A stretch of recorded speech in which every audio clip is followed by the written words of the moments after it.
It started as a simple adventure. Our group, formed years ago on Facebook, had planned another weekend trip, this time to the Adirondack Mountains. We were all seasoned hikers by now, used to the challenges of the outdoors, and this trip was meant to be more of the same. Hiking, camping, and good company. There were 4 of us on this outing: me, Ethan, Marcus, and Sarah. We picked October specifically to catch the fall foliage at its peak. The entire mountain range was painted in brilliant reds, oranges, and golds, and the crisp air had a refreshing bite to it. It was perfect. We spent most of the day trekking up the mountain, stopping occasionally to admire the view. As the sun began to sink behind the peaks, casting long shadows across the trail, we knew we had to set up camp before darkness fell completely. Ethan and I carried the tents while Sarah and Marcus helped gather firewood. We found a good spot on a rocky patch, set everything up, and got a small fire going. The night was calm, peaceful even. We sat around the fire, eating our packed food and reminiscing about previous trips we'd taken together. Just as we were starting to relax, the sound cut through the night like a blade. A scream. A woman's scream, loud and desperate, echoed down the mountainside. We froze. The laughter died instantly, and we all stared at each other, trying to process what we'd just heard. It didn't sound close, but it was unmistakable. Someone was out there, and they were terrified.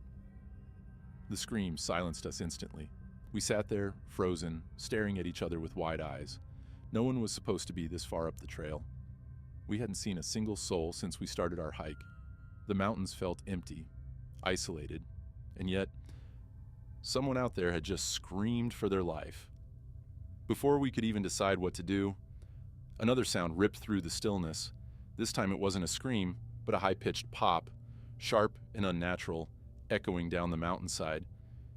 It wasn't a gunshot. It was different, unsettling. We couldn't figure out what it could have been, but the sound filled me with a growing sense of dread. We all knew what needed to be done. Without speaking, we kicked dirt over the fire, smothering it. The darkness wrapped around us immediately. We didn't want to attract attention. If something was out there, it was best not to be seen.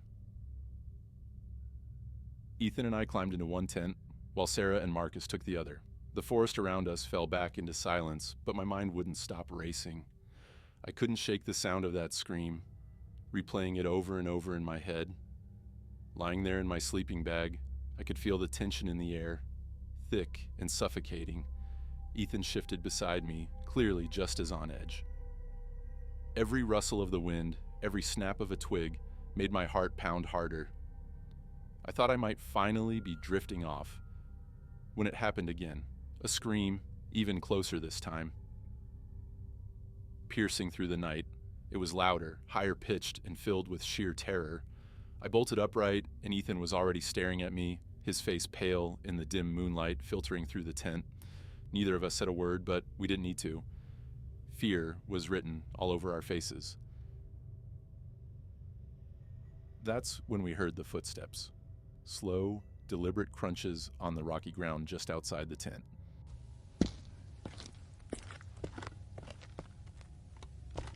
They stopped right at the entrance, and the air in the tent seemed to thicken with dread.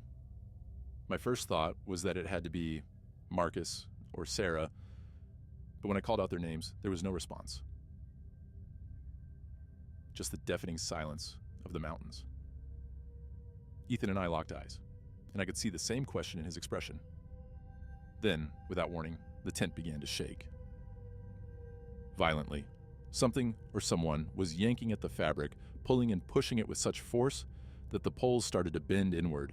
We both screamed, and from the other tent we could hear Sarah and Marcus screaming too, reacting to the terror that had seized all of us. I grabbed Ethan's arm and whispered frantically, "On the count of 3, we're getting out of here. Ready?" I didn't give him time to answer. 1, 2, but before I could reach 3, the shaking stopped. We screamed, and from the other tent we heard the others scream in response. Someone, or something, was outside, trying to get in. Panic gripped me like a vice. I looked at Ethan, heart pounding, and told him we were going to burst out and face it. I started counting down, but before I even reached 3, The shaking stopped. Everything fell eerily silent. Ethan and I stayed frozen for a moment, neither of us daring to move. The only sound was our ragged breathing, our ears straining to catch anything else out there in the darkness. After what felt like an eternity, we unzipped the tent and crawled out into the cold night air, bracing ourselves to confront whatever was waiting for us. But there was nothing. No one stood outside. The forest around us was still, almost unnaturally so. The trees stood like silent sentinels under the dim glow of the moon, and the fire pit sat cold and dead. No signs of movement, no tracks, nothing. Just us. Alone in the mountains. I called out for Sarah and Marcus, and they emerged from their tent, their faces pale with fear. "What the hell was that?" Sarah whispered, her voice trembling. None of us had an answer, but we didn't stick around to figure it out. We grabbed our backpacks, abandoning the tents, sleeping bags, everything. Whatever had been outside, we didn't want to meet it again. Guided only by the faint moonlight filtering through the trees, we hurried down the mountain trail, moving as quickly as we could without stumbling in the dark. Every so often, I swore I could hear something behind us. Twigs snapping, faint rustling in the underbrush. But every time I glanced back, I saw nothing. Still, the feeling of being watched never left me. It pressed down on me like a weight, and I knew the others felt it too. No one spoke as we hurried down the trail, but the tension was palpable. We didn't stop for long, only pausing briefly to catch our breath before moving again, always afraid that something or someone was still following us. By the time we reached the car, we were exhausted. Our legs ached and our minds were frazzled, but we couldn't stop. Ethan drove for nearly 20 minutes before any of us felt safe enough to speak again. When we finally pulled over on the side of a quiet road, we collapsed into sleep in the car, too drained to even think about driving home. The next day, we barely talked. There wasn't much to say, really. No one wanted to relive the terror of the night before. We told the rest of the group about it later, but there was never any explanation. No strange reports or sightings in the Adirondacks. No missing persons. It was as if nothing had happened at all, but I knew better. To this day, I still don't know what we encountered that night. It's the not knowing that gets to me. Something was out there, something watching us, waiting. And whatever it was, it wasn't human. That night in the Adirondacks remains the scariest and most unsettling experience of my life.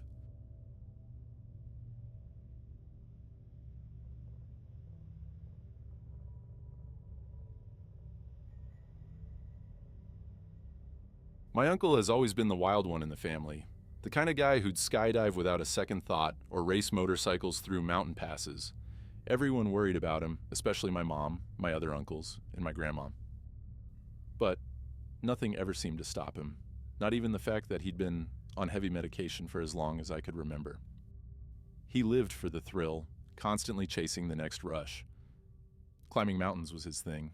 He'd conquered 5 in his life, but it was Everest that changed him. He didn't make it to the summit, though, and something about that trip left a mark on him, something deeper than just disappointment. He came back, different. The man who had once filled every room with his wild stories and booming laughter was quieter, darker. I was only 10 years old, but even I noticed the shift. He wasn't the same uncle who used to toss me into the air and joke about wrestling bears. There was a heaviness to him now, like a shadow that never left his side. It wasn't until 5 years later that I learned what really happened on that mountain. My uncle went up Everest alone, which everyone told him was a bad idea. But that was him, reckless, always wanting to prove he could do things his way. He spent a full day at base camp, letting his body adjust to the altitude before pushing onward. At first, it was smooth sailing. He said the views were incredible, the air crisp, and even though it was freezing, he felt alive, like he was on top of the world. But as he got higher, things started to change. The air got thinner, and he entered the death zone, the point on Everest where oxygen levels drop so low that your body starts to shut down. Most climbers don't survive long up there if they linger too long. He had heard stories about the bodies that litter the mountain, climbers who never made it down. But hearing stories and seeing it for yourself are two very different things. It was lodged in a ravine, frozen solid, a climber curled up like he had just gone to sleep. My uncle said it felt like the mountain itself was showing him a warning. That's when his excitement turned into dread. His heart started racing, and for the first time he felt small and vulnerable. He wasn't just on an adventure anymore. He was in over his head. Exhausted and dizzy from the altitude, he sat down on the snow to rest. The cold ground seeped into his bones, and he started talking to himself, something he'd never done before. His thoughts felt disjointed, floating in and out of his head.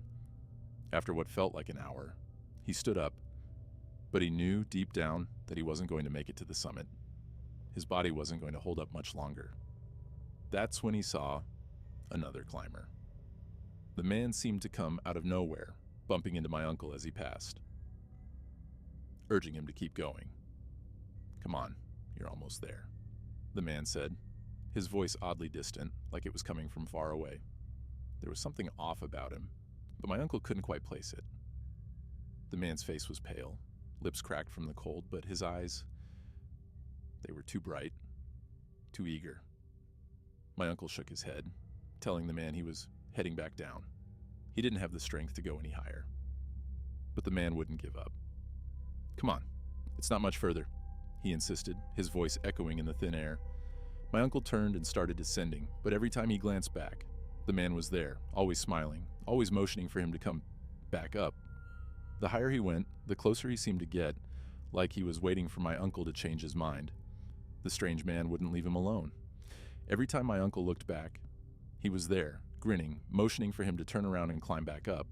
My uncle's heart was pounding, his breath coming in short, panicked gasps. He knew something wasn't right, but no matter how fast he tried to descend, the man never lost pace, always just behind him. His smile, stretched too wide, never wavered. Desperation kicked in, and my uncle finally stopped, spinning around to face the man. "I'm not feeling well," he told him, voice shaky, pleading. "I just want to get back to base camp." The man only smiled wider, his cracked lips curling in a way that sent chills through my uncle. "Watch me go over the ledge," he said, his voice cold and distant. Then, without hesitation, he turned, walked to the edge of the mountain, and stepped off. My uncle screamed, rushing to the edge, expecting to see the man tumbling down the side of the mountain. But when he looked over, there was nothing. No body, no movement, not even a mark in the snow where the man should have fallen. It was as if he had never been there at all. That's when my uncle snapped. Pure terror gripped him, and he fled down the mountain, stumbling and gasping for air, his vision blurred, his legs barely carrying him as he descended faster and faster, the icy wind whipping past him. He didn't look back. He couldn't. All he could think about was getting away, getting back to safety.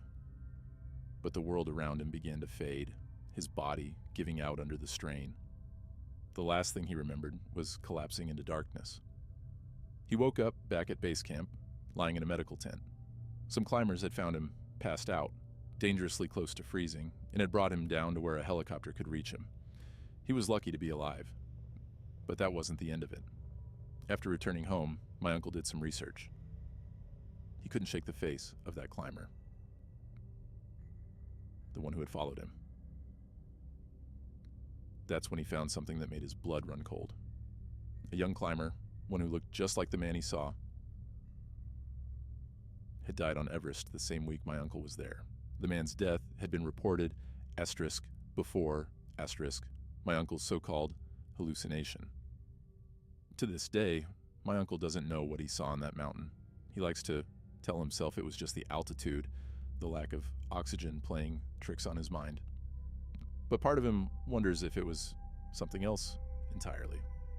Either way, the experience left a scar on him, deeper than any physical wound. He's never been the same since that day, and I can see it in his eyes. Whatever he met on that mountain, it's still with him.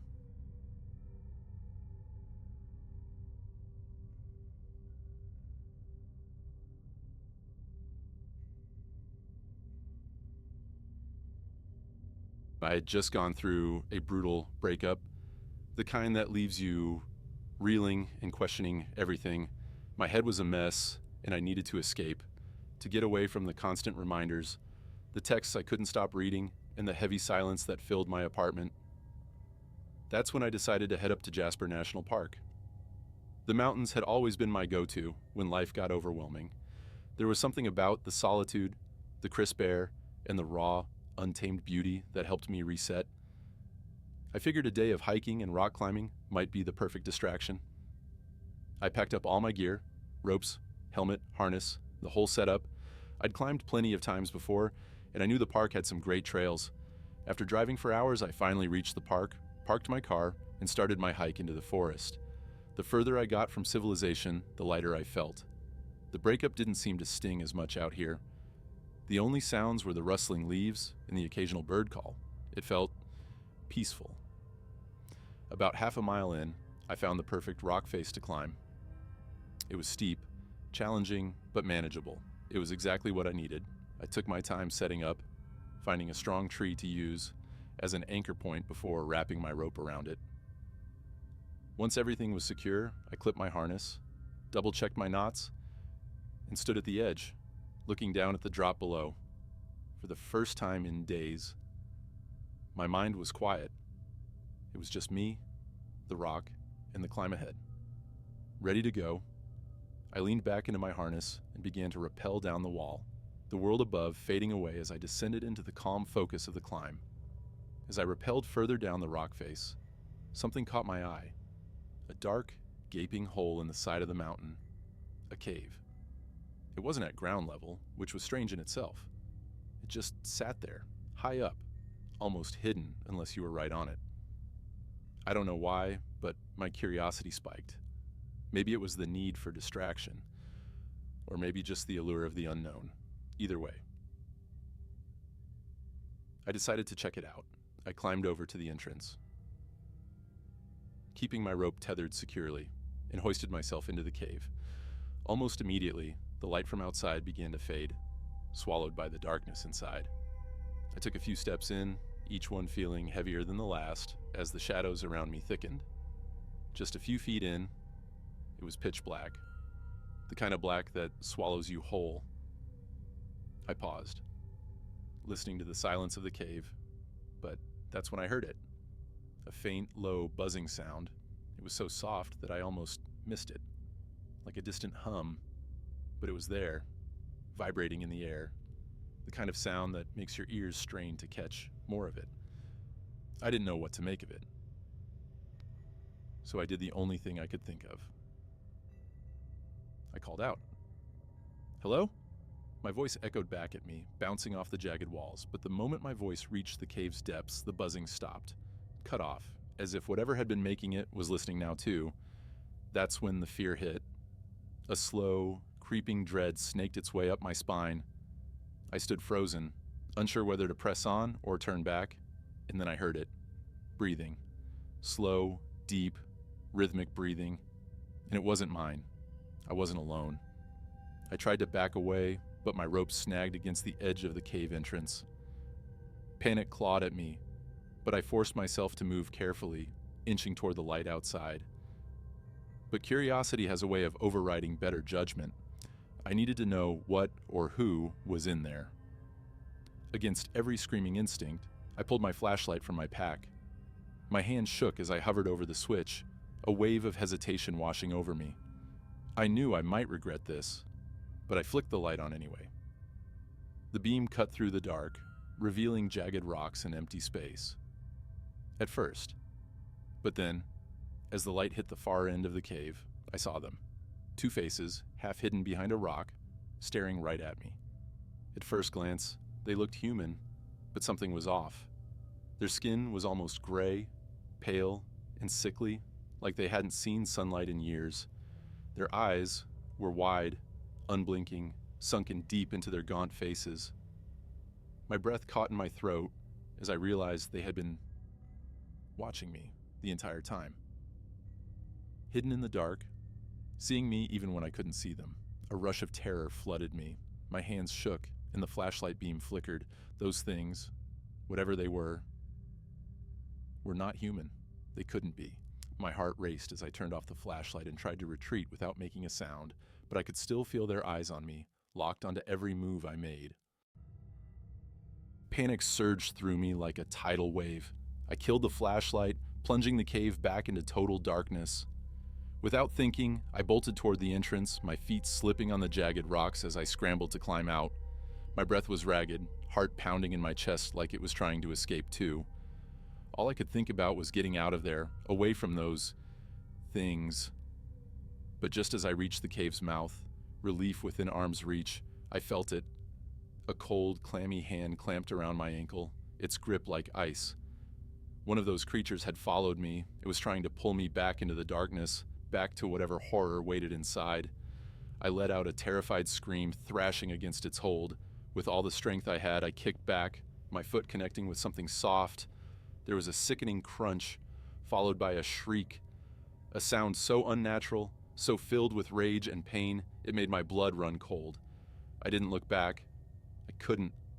Fueled by pure adrenaline, I climbed the rock face like my life depended on it. Because it did. Every second I expected to feel that hand again, to hear another screech as it lunged for me. But I didn't stop. I climbed faster than I ever had before, my hands tearing against the rock, barely aware of the pain. When I finally reached the top, my hands were shaking so badly I could hardly hold my knife. But I knew I had to leave a warning. I carved 2 large X's into the rock near the entrance of the cave, then did the same at the bottom of the face where I'd started. Anyone who came across this would know something was wrong here, something dangerous. I didn't dare rappel back down. The fear that they'd grab the rope and pull me back up was too much. Instead, I hiked back through the forest as fast as my legs would carry me, every snap of a twig or rustle of leaves making my heart race. The forest, once peaceful, now felt hostile, like it was full of eyes watching me, waiting. By the time I reached my car, I was drenched in sweat, my thoughts a mess. I sat there for a long time, trying to calm down, trying to make sense of what I'd just seen. Who or what were those things? They couldn't have been human.